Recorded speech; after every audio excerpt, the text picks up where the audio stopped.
If you are a fan of the Warriors, stop everything now and pay attention. Because what just happened is not rumor. It is not speculation, much less internet noise. It is a real announcement that took everyone by surprise, including ESPN. In recent seasons, you've become accustomed to seeing this team being questioned, criticized, treated as if the cycle had ended, as if the title window had already closed. This hurts because anyone who really follows it knows how much this group still has to prove, and that's exactly why this news changes everything. Today, the Warriors sent a clear message. There is a plan, there is a direction, and there is a direct answer to all these doubts. Stay with me until the end because I'm going to explain what was announced, why no one expected this, and how this decision can put the Golden State back exactly where it belongs. Before moving on, let me ask you something quick that makes all the difference. If you follow the Warriors, if you suffer, vibrate, and live each season as I know you do, this channel is for you. So sign up now, like the video, and activate the bell, because this ensures that you don't miss any important news, any last-minute updates, or any decisions that could change the future of the team. This support makes the content reach more fans like us and strengthens the community that truly understands what is happening in the Golden State. Once that's done, stay with me until the end, because from now on, I'm going to show you the details of this announcement, its real impact, and why this story is just beginning. You know when you turn on the television or open a debate program expecting just another round of generic comments and suddenly you realize that something is different? That was exactly the feeling I had when following what was discussed on NBA Today. It wasn't just another news block. It seemed like one of those behind-the-scenes conversations that reorganize your vision of a team because they brought together points that separately seem small, but when connected, become a huge warning for the present and the future of the Warriors. And I want to talk to you calmly about this because the subject is not just a possible exchange, is much bigger. It involves the current phase of the Golden State, the weight of what Steph Curry still delivers on the court, the choices the franchise has made in recent years, and above all, a name that has started to gain strength in a way that many people didn't expect. Naji Marshall from the Dallas Mavericks. It may seem like a detail at first glance, but it's not. The way this name appeared in the discussion says a lot about the type of solution the Warriors are looking for and the type of limits they have to act today. Before entering the eye of the storm, the news that triggered the debate was direct and heavy. Jonathan Kuminga did not suggest a change. He did not say that he would like new ideas. He did not ask to evaluate options. According to what was aired based on reports from Shams Charania and Anthony Slater, he demanded a change. This word changes everything, because when a player reaches this point, it is a sign that the internal wear and tear is no longer manageable, and the timing also caught attention. January 15th was treated as the first day he would be eligible to be traded after the 2-year contract signed in the offseason. In other words, it is not just will. It's timing, it's strategy. It is a message placed exactly at the time the gears can turn. And then, when you look at the context, things get even more delicate. The Warriors are at a crossroads that every fan feels, even without watching behind the scenes. Steph Curry continues to play at a very high level. He still delivers superstar nights. He still changes defenses with gravity. He still makes the game seem possible when the rest don't help. It's the kind of greatness that sustains a team for a long time, but it doesn't sustain it forever. And this is where the fans' pain lies. Seeing Steph playing like this and at the same time realizing that the squad doesn't seem to have a reliable third pillar to relieve pressure, decide difficult possessions, and handle multiple roles on the court. Draymond Green, in his own way, still remains an essential piece. He organizes, speaks, protects, reads the game, raises the team's defensive level. But what was hammered home in the program is exactly that. There is a lack of a consistent third piece, someone capable of being a solution in more than one dimension.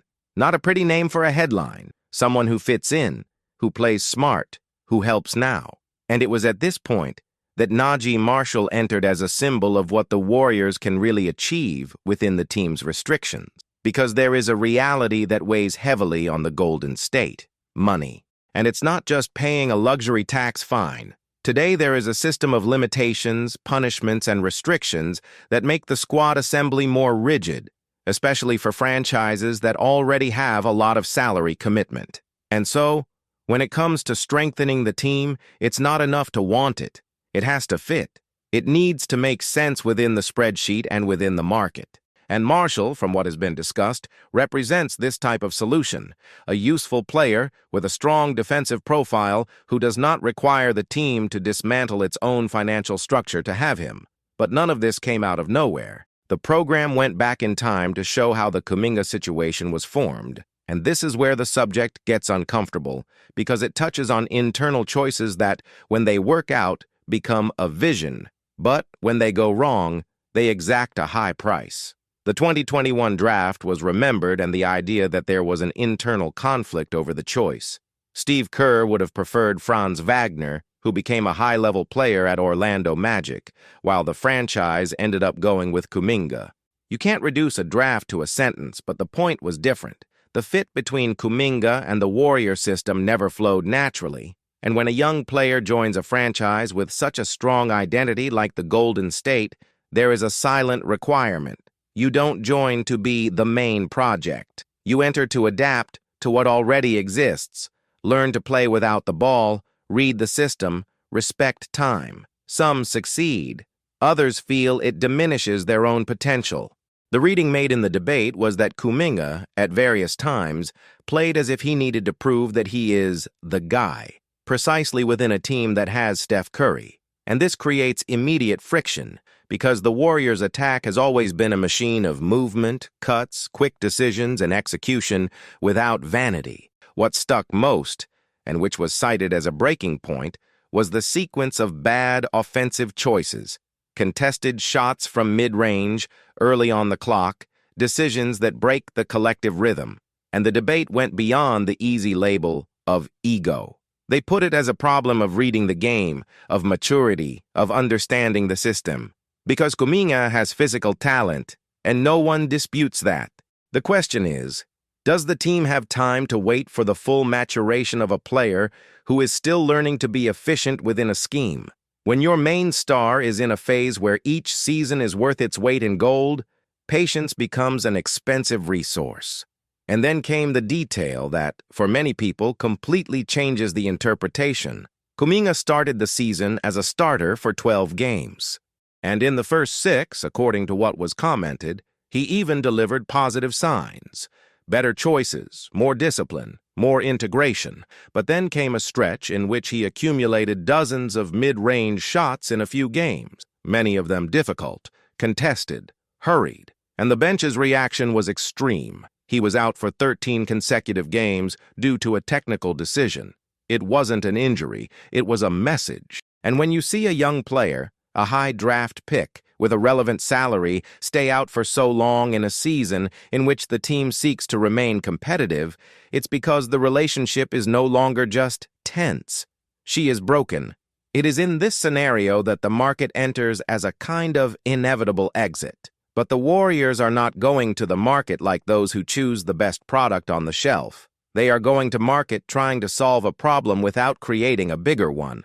This is why the conversation about expiring contracts has gained so much space. It was said that the Golden State would be prioritizing flexibility, not absorbing long money, unless it is something so valuable that it cannot be refused. This is important because it explains why some proposals are rejected even when they seem interesting to outsiders. The strongest example was the Sacramento Kings. According to what was discussed, the Kings have been aggressive for months. They want Kuminga, but there is an impasse. Sacramento would be interested in putting Malik Monk in proposals, and Monk's contract still has years and significant value left. For the Warriors, making this type of commitment can be a trap, because it ties the team down financially without ensuring that you are bringing in a player capable of really changing the level of the squad. Here comes a possible sweetener, a name like Keon Ellis, in a more affordable contract. This shows the type of negotiation. It's not just talent, it's the contract format, it's the salary bill, it's how much this limits the next moves. And then the debate went to Dallas, and that's when the topic became more interesting, because from then on it wasn't just exchange for the sake of exchange. It was to put together a package that solved two of the Warriors' problems at once: the need for a reliable defensive winger and the need for size versatility in the big box. The idea that appeared as a realistic scenario was a package with Najee Marshall and one of the big men from Dallas, like Daniel Gafford or P.J. Washington, in exchange for Kuminga and possibly Buddy Hield. And here it is, worth stopping and looking carefully, because this type of exchange reveals the urgency of the Go Eldon state, bringing in people ready to contribute now, with a clear impact, instead of continuing to focus on slow development. Najee Marshall was described as a real-sized winger, with the defensive ability to mark multiple positions. And this, for the Warriors, is almost an old obsession. The team has always tried to compensate for lack of size with collective intelligence, rotation, reading, and, for many years, this worked. But the league has changed. It has become more physical in several parts of the game, and many playoff clashes expose those who don't have the body to withstand certain disputes. A winger who defends with intensity, who understands his role, and who doesn't need the ball to exist in the attack is the type of player that makes the system breathe. And it's not just defense. It was highlighted that Marshall moves well without the ball, cuts towards the basket, takes advantage of transition, understands spacing. This speaks directly to the Warriors' way of playing. And then there's a point that I consider decisive, and that the program made intelligently. Playing alongside Steph Curry changes the quality of the shots you receive. You start to have more free shots, especially from the corner, because the defense deforms to stop the Curry. So a player who is currently an okay kicker can become a much more efficient kicker simply due to the quality of the opportunities.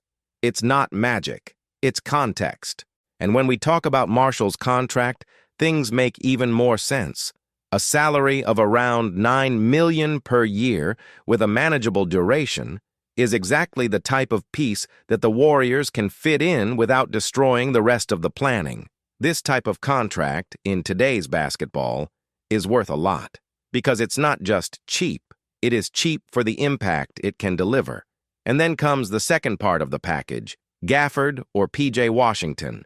Gafford was positioned as an athletic pivot, rim protector, who runs towards the basket, completes aerials, blocks, and provides presence in the paint. And this touches on a recurring wound in the Golden State. Rim protection when Draymond is not at his best or when the team is attacked in sequence from the inside. P.J. Washington appears as a more versatile solution: size, physicality, and three-point shot. He offers spacing, can play as a 4 or 5 in different formations, and helps balance attack and defense. And here I want to speak as a fan and as someone who observes the pattern of the playoffs.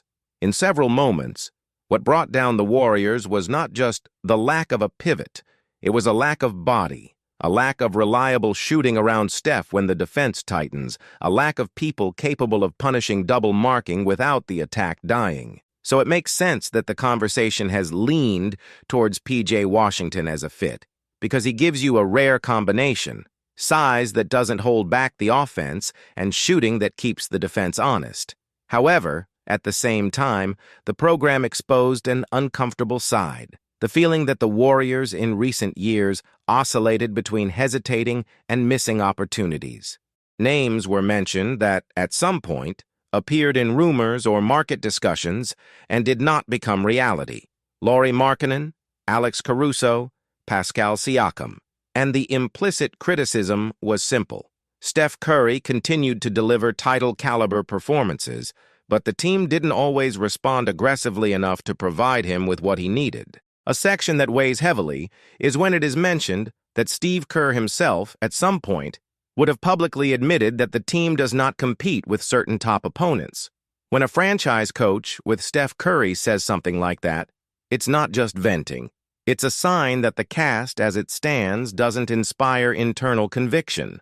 And that, for fans, is hard, because no one wants to see the end of a cycle happen due to a lack of courage, an excess of caution, or a wrong reading of the moment. And the most complicated thing, even with Kuminga demanding an exchange and with the obvious friction, It was said that the Warriors would not be giving total guarantees that the exchange will happen before the deadline. There is the idea that they could push the decision to the summer, hoping for a better deal. But here comes the question that the debate raised, and that I also ask you.